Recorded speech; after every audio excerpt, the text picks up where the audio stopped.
welcome back to my channel, Life as Tiff Knows It. I am Tiffany, and I brought a little guest along with me for this Wip and Chat.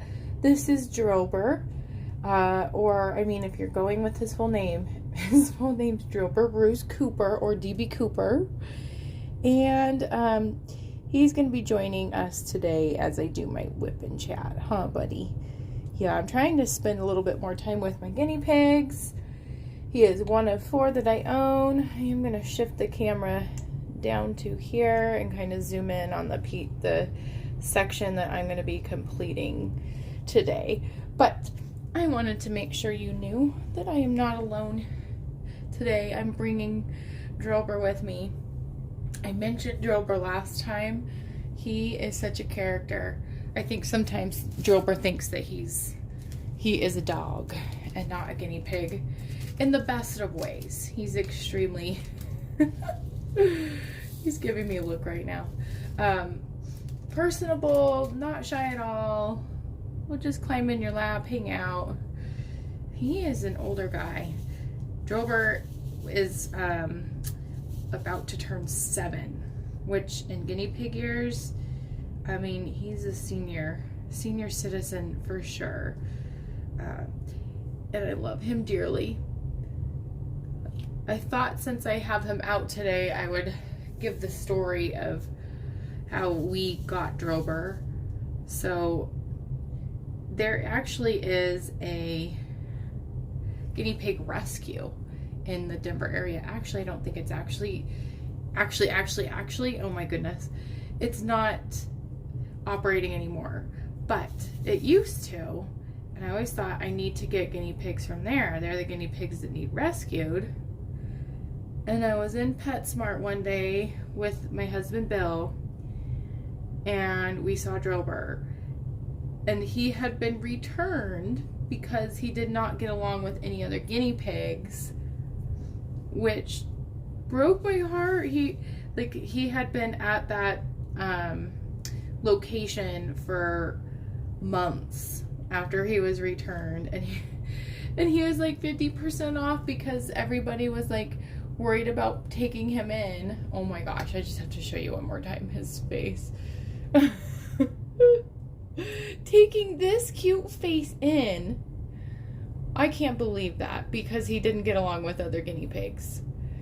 So we decided I could not just walk away from, let's see, am I zoomed back in here? There we go. From that adorable face, knowing that he had been returned. And because I had an extra cage, and although you're supposed to house guinea pigs together, that doesn't work all the time. Like, he's kind of a diva.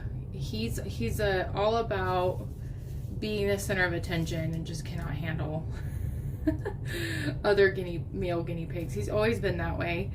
So it worked out. We had 2 girl guinea pigs and then Drober. And if you're wondering about the names, yes, it is Pokemon. And Drober honestly looks like the Pokemon character Drober. My husband puts a lot of thought into naming the guinea pigs after different guinea pig characters, which I'm for. I like it. But yeah, that's kind of the story of how we got Drober. Drober used to be our tour guide, meaning we would get him out and he would just like roam around our, at the time, apartment as if he was giving us a tour. Like, oh, here's this room and here's the closet space. Like, he would be a good tour guide. Any university would be lucky to have him. However, he definitely has slowed down a bit in his older age. He's always been a very chubby guinea pig. So that did not come with age. And I just adore him. I was joking with my husband, I hope he doesn't pull Betty White, and that's not very kind of me. I hope he doesn't. Betty White's death like really bummed me out, to be honest, because I was so excited for her like 100-year can't talk this morning, you can tell I'm tired, 100-year birthday, and she passed away like weeks before, and I keep thinking, oh my goodness, Drilber, you gotta stay with us, buddy. Like, he is by far the oldest guinea pig I've ever owned, so I think I'm on high alert. He has been acting slightly funny lately, but it could just be me on high alert, noticing things I would never notice before. That could absolutely be it. The other thing to know about Drilber and my other guinea pig, Tyrant, is they are celebrities. Like, I say celebrities and I mean it. They actually starred in a music video a few years ago. And it was such an odd, amazing story of what happened. So my husband's cousin's friend's brother, say that 5 times fast, is a DJ, an artist out of LA who had some hits in the early 2000s. His name is Claude Von Stroke, and his sister, who is my husband's cousin's friend, is a music video producer and had this idea for a music video to star guinea pigs in it. So my cousin's friend, or my husband's cousin's friend, asked, hey, do you know anyone with guinea pigs? And our names kind of came up, and the rest is history. Okay, I definitely need to load this pen with more wax here. Been avoiding it for a little while. So I will link the music video that Drilber and my other guinea pigs are in. The 2 girl guinea pigs that are in there and are more, one of them's like the star, named Jolene, because that's the name of the music video. She has since passed away. She passed away pretty soon after the music video, and I'll never forget we ran into the music video producer and shared that Evie had died, and she's like, oh my gosh, that's terrible. She's like the Marilyn Monroe of guinea pigs because she's famous and then passed away. It always stuck out to me. Like, it was such a fun experience doing that music video. Like, it was just so odd. And I will always just cherish watching it. It's like kind of my claim to fame. I told Drilber that that video by far is probably most likely going to be the most famous video he's ever been in. Nothing like my videos. Although I'm really excited that I am getting at least some views. Like, I kind of went into this blindly, just really wanting to try it out, and I've been pleasantly surprised so far. So thank you for watching my videos. I recently got a book that just has like positive quotes in it, and I thought it would be kind of cool to have a quote every time I do a Wip and Chat. Now, it would have been helpful for me to actually bring the book down downstairs. So I might start that actually next week, doing the quote of the day. Just an inspirational thing. I am huge on quotes. I think that they're super helpful for me to put into words what I can't necessarily say as eloquently as a quote can say. There are quotes that call to me quite often.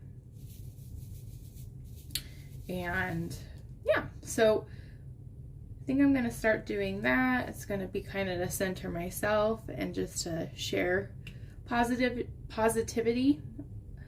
I think that's one of my goals on this channel, is to like laugh about things, to just talk about life, to be genuine, share positive things or a positive outlook, because I know that life is not all sunshine and rainbows.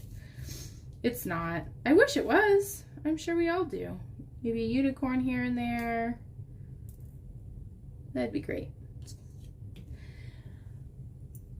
I will talk about, speaking of real life, I will talk a bit about grocery store experiences. So I've really been on board with like grocery shopping since the panorama.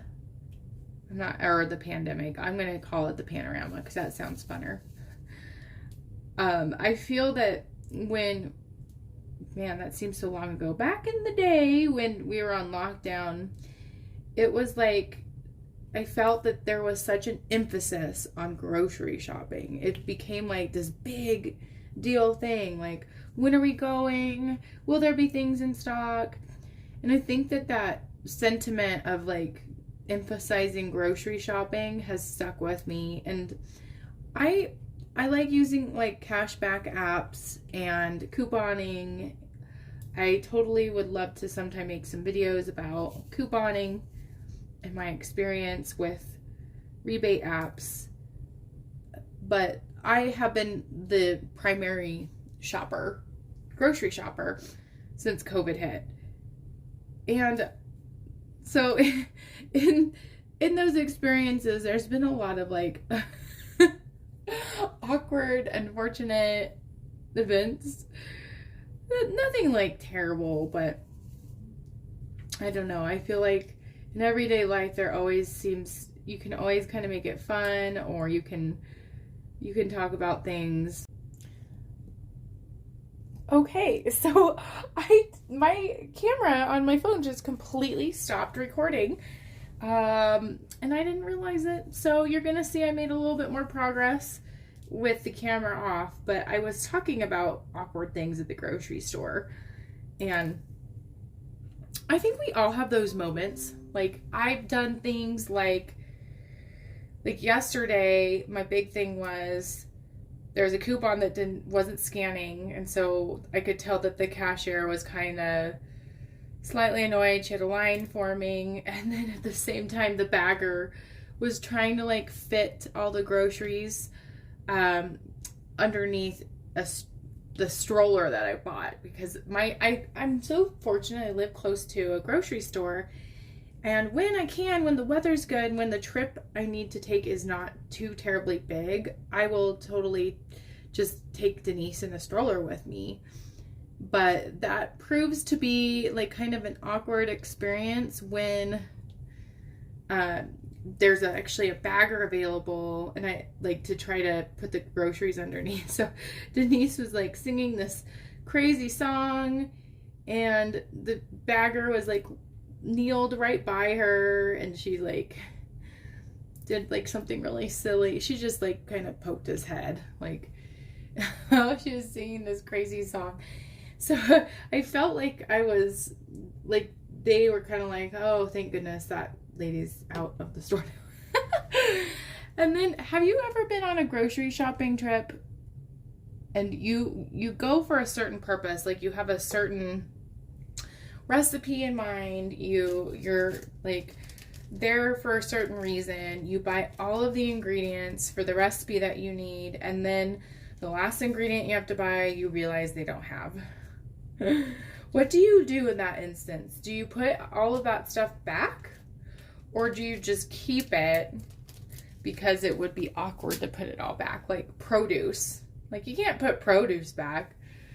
So I had that experience yesterday where they were out of a certain, what was I trying to, at this point I don't even remember what I was trying to, oh, I was going to make homemade salsa, and I bought like tomatillos and onions and garlic, and then I use this certain salsa as a base, and I blend it together, and they didn't have the salsa. So I'm like, oh crap, I bought all these produce items and I don't have like the one ingredient that like I can't not have. So that was funny. Definitely something that happens to me often. It always is like the last ingredient that I need. It's like, oh man. Oh.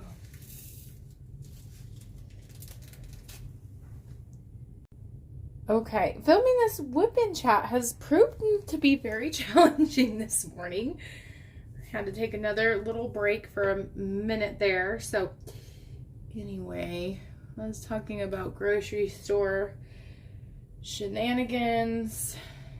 I have also had, I go a lot with my daughter, and I think that might cause a lot of the the attention. One time there was a huge line, and it was a huge grocery shopping trip. It wasn't one that you could do just by like the self checkout easily. So I was with my mom and my daughter, and we had her stroller and a big cart, and we were kind of stuck in the line. Like, you couldn't get out of the line at this point. And of course, that was the time my daughter decides she needs to go number 2 in her diaper. And so it's kind of like, and I had to be the one paying. And so anyway, had to stand in line, not for very long. Of course, we don't want her to sit in that for a while. But so I've had that experience too. I've had an experience, just like awkward social interactions with people at the grocery store. I'd love to hear your awkward grocery store story, if you have any. I think the last one that stands out to me is just going to the store without my credit card and ringing everything up, and then recognizing, oh crap, didn't bring my credit card with me. And at the time, there was such a kind person who I think felt like she thought that I just couldn't afford the groceries. And she's like, I got you, it's good. And I just didn't feel right about that. I'm like, no, it's not that I can't afford them. It's just like, I'm silly and I forgot my credit card at home. It did, give me a good workout to walk all the way back home, come all the way back, buy all of the things. So it all works out at the end, right? Right? So I think because it feels like every time I'm creating this video, there is something going on, because now I hear something upstairs. I think I will end the video here. As always, I so appreciate your support, and thank you for watching this video. Please like, comment, subscribe if you're liking what you're seeing, and I really hope you have a good rest of your day, rest of your week. Bye, friends.